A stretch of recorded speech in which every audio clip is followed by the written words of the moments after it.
بسم اللہ الرحمن الرحیم۔ مختصر القدوری کا 9واں باب ہے، کتاب الحج، سبق نمبر 10 میں خوش آمدید۔ آج کے سبق میں ہم وقوف مزدلفہ اور اسی طریقے سے رمی جمار، حلق اور قصر، اس طرح کچھ مسائل ہیں جو ہم پڑھیں گے۔ عبارت دیکھ لیں۔ وَيُصَلِّي الْإِمَامُ بِالنَّاسِ الْمَغْرِبَ وَالْعِشَاءَ فِي وَقْتِ الْعِشَاءِ بِأَذَانٍ وَإِقَامَةٍ وَمَنْ صَلَّى الْمَغْرِبَ فِي الطَّرِيقِ لَمْ يَجُزْ عِنْدَ أَبِي حَنِيفَةَ وَمُحَمَّدٍ رَحِمَهُمُ اللَّهُ تَعَالَى فَإِذَا طَلَعَ الْفَجْرُ صَلَّى الْإِمَامُ بِالنَّاسِ الْفَجْرَ بِغَلَسٍ ثُمَّ وَقَفَ الْإِمَامُ وَوَقَفَ النَّاسُ مَعَهُ فَدَعَا وَالْمُزْدَلِفَةُ كُلُّهَا مَوْقِفٌ إِلَّا بَطْنَ مُحَصَّرٍ ثُمَّ أَفَاضَ الْإِمَامُ وَالنَّاسُ مَعَهُ قبل طلوع الشمس حتى يأتوا منى فيبتدئ بجمرة العقبة فيرميها من بطن الوادي بسبع حصيات مثل حصاة الخزف ويكبر مع كل حصاة ولا يقف عندها ويقطع التلبية مع أول حصاة ثم يذبح إن أحب ثم يحلق أو يكسر والحلق أفضل وقد حل له كل شيء إلا النساء۔ ترجمہ دیکھ لیں۔ اور امام لوگوں کو نماز پڑھائے گا مغرب اور عشاء کے وقت میں ایک اذان اور ایک اقامت کے ساتھ، اور جس شخص نے مغرب کی نماز پڑھ لی راستے میں تو جائز نہیں ہے طرفین رحمۃ اللہ علیہ کے نزدیک۔ اور جب فجر طلوع ہو جائے گی تو امام لوگوں کو نماز پڑھائے گا فجر کی اندھیرے میں، پھر امام ٹھہرے گا اور امام کے ساتھ لوگ ٹھہریں گے اور دعا مانگیں گے، اور مزدلفہ تمام کا تمام موقف ہے سوائے بطن محصر کے۔ پھر امام لوٹے گا اور لوگ لوٹیں گے طلوع شمس سے پہلے، یہاں تک کہ مینا میں آ جائیں گے اور ابتدا کریں گے جمرہ عقبہ سے، اور اس کے کنکر ماریں گے بطن وادی سے 7 کنکر لے کر ٹھیکری کی کنکر کی مثل، اور تکبیر کہیں گے ہر کنکر کے ساتھ، اور نہیں ٹھہریں گے اس کے پاس، اور تلبیہ کو قطع کر دیں گے پہلی کنکر کے ساتھ، پھر ذبح کرے گا اگر اس کو پسند ہو، پھر حلق کرے گا یا قصر کرے گا، اور حلق کرنا یہ افضل ہے اور حلال ہو جائے گی اس کے لیے ہر چیز سوائے عورت۔ عبارت ہوگی ہے، ترجمہ ہو گیا ہے۔ اب چلتے ہیں اس کی تشریح کی طرف۔ دیکھیں گزشتہ سبق کے اندر ہم نے میدان عرفات سے پھر وہاں سے جو مزدلفہ کے میدان تک آنا ہے یہاں تک ہم سارا پڑھ چکے ہیں۔ اب مزدلفہ کے میدان میں آنے کے بعد آگے حضرت بتا رہے ہیں کہ مزدلفہ میں آ کر جو امام ہے لوگوں کو مغرب اور عشاء یہ دونوں نمازیں پڑھائے گا عشاء کے وقت کے اندر، لیکن یہاں پہ تھوڑا سا فرق ہے۔ وہ فرق یہاں پر یہ ہے کہ یہاں پر مغرب اور عشاء کی جو 2 نمازیں اکٹھی کی جائیں گی وہ ایک اذان اور ایک اقامت کے ساتھ کی جائیں گی، جبکہ اس کے برعکس وقوف عرفہ کے اندر ہم نے یہ پڑھا تھا کہ ایک اذان اور 2 اقامت کے ساتھ ظہر اور عصر کو جمع کیا جائے گا۔ تو یہ حضرت بتا رہے ہیں کہ جو امام ہے لوگوں کو مغرب اور عشاء کے وقت میں پڑھائے گا ایک اذان اور ایک اقامت کے ساتھ۔ اگلا مسئلہ حضرت نے یہاں یہ ذکر کیا ہے کہ جب آپ مزدلفہ کی طرف جا رہے ہیں اور اگر جاتے جاتے راستے کے اندر مغرب کا وقت داخل ہو گیا ہے یا پھر داخل ہونے کے بعد ختم ہونے والا ہے تو مغرب کی نماز بہرحال آپ راستے کے اندر نہیں پڑھ سکتے ہیں۔ اگر آپ نے مغرب کی نماز راستے کے اندر پڑھ لی ہے تو یہ نماز ادا نہیں ہوگی اور مزدلفہ پہنچنے کے بعد دوبارہ مغرب کی نماز پڑھنی پڑے گی۔ تو یہ بتا رہے ہیں کہ جس شخص نے مغرب کی نماز راستے میں پڑھ لی تو جائز نہیں ہے طرفین رحمۃ اللہ علیہ کے نزدیک، بلکہ اس کو مزدلفہ میں جا کے دوبارہ اس نماز کو لوٹانا پڑے گا۔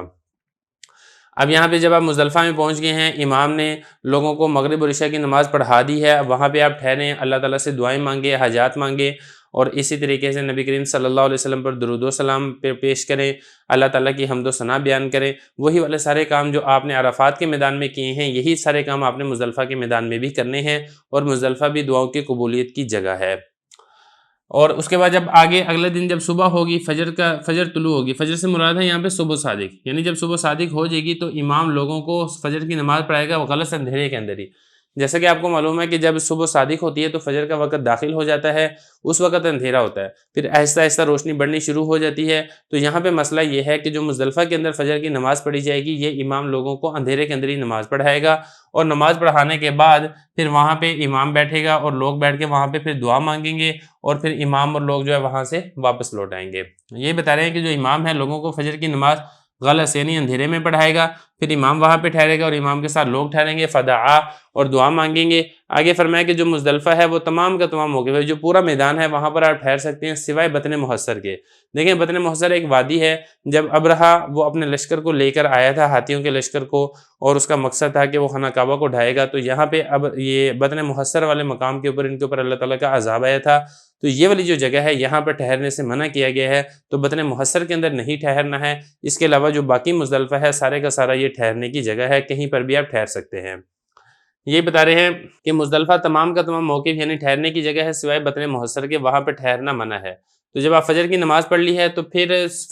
سورج کے طلوع ہونے سے پہلے ہی امام اور لوگ وہاں سے مزدلفہ سے واپس لوٹ آئیں گے مینا کی طرف۔ تو یہ بتا رہے ہیں پھر امام اور لوگ جو ہیں ان سورج کے طلوع ہونے سے پہلے ہی واپس لوٹ آئیں گے یہاں تک کہ مینا کے میدان میں آ جائیں گے۔ اب آپ مینا میں آ گئے ہیں تو مینا میں آنے کے بعد سب سے پہلا کام کیا کرنا ہے؟ جمرہ عقبہ کی رمی کرنی ہے۔ اب جمرہ عقبہ کیا ہے اس کو ذرا سمجھ لیں۔ دیکھیں 3 ستون ہیں اور ستون کو جمرہ کہا جاتا ہے، اور عقبہ اس کا مطلب ہے آخر والا، اور اس کے بعد جو دوسرا ہوتا ہے ستون اس کو کہا جاتا ہے جمرہ وسطیٰ، اور جو تیسرا ستون ہے اس کو کہا جاتا ہے جمرہ اولیٰ۔ تو حرم شریف سے جو بالکل آخر والا ستون ہوتا ہے اس کو کہا جاتا ہے جمرہ عقبہ، اس کی پھر رمی کرنی ہوتی ہے۔ رمی کا مطلب ہوتا ہے پھینکنا، مراد ہے کہ اس کو کنکر مارنا۔ تو یہاں پر آنے کے بعد، مینا میں آنے کے بعد آپ نے کیا کام کرنا ہے؟ جمرہ عقبہ کی رمی کرنی ہے۔ وہ کیسے رمی کرنی ہے وہ آگے بتا رہے ہیں کہ بطن وادی سے آپ 7 کنکریاں لے لیں، اور جو آپ کنکریاں لیں گے وہ ایک ٹھیکری کی کنکری کی طرح ہوں، مطلب یہ کہ جو انگلی کا پورا ہے اتنی کنکر ہو، وہ بہت بڑے جو وٹے ہیں وہ آپ نے نہیں لینے ہیں، چھوٹے چھوٹے آپ نے کنکر لینے ہیں،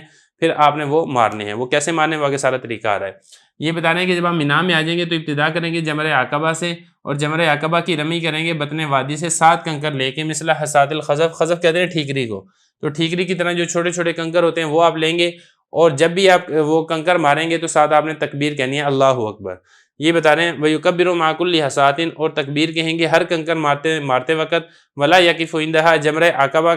عقبہ کے پاس وقوف کرنا یہ منع ہے۔ نبی کریم صلی اللہ علیہ وسلم نے اس کے پاس وقوف نہیں کیا تھا، اس لیے وہاں پر ٹھہرا نہیں جائے گا۔ وَيَقْطَعُ التَّلْبِيَةَ مَعَ أَوَّلِ حَصَادٍ، اور جیسے ہی آپ پہلی کنکری پھینکیں گے ساتھ ہی جو تلبیہ ہے لبیک اللہم لبیک، یہ تلبیہ آپ ختم کر دیں۔ تلبیہ اب آپ نے نہیں پڑھنا ہے، بلکہ ہر کنکری کے ساتھ آپ نے اللہ اکبر یہی کہنا ہے۔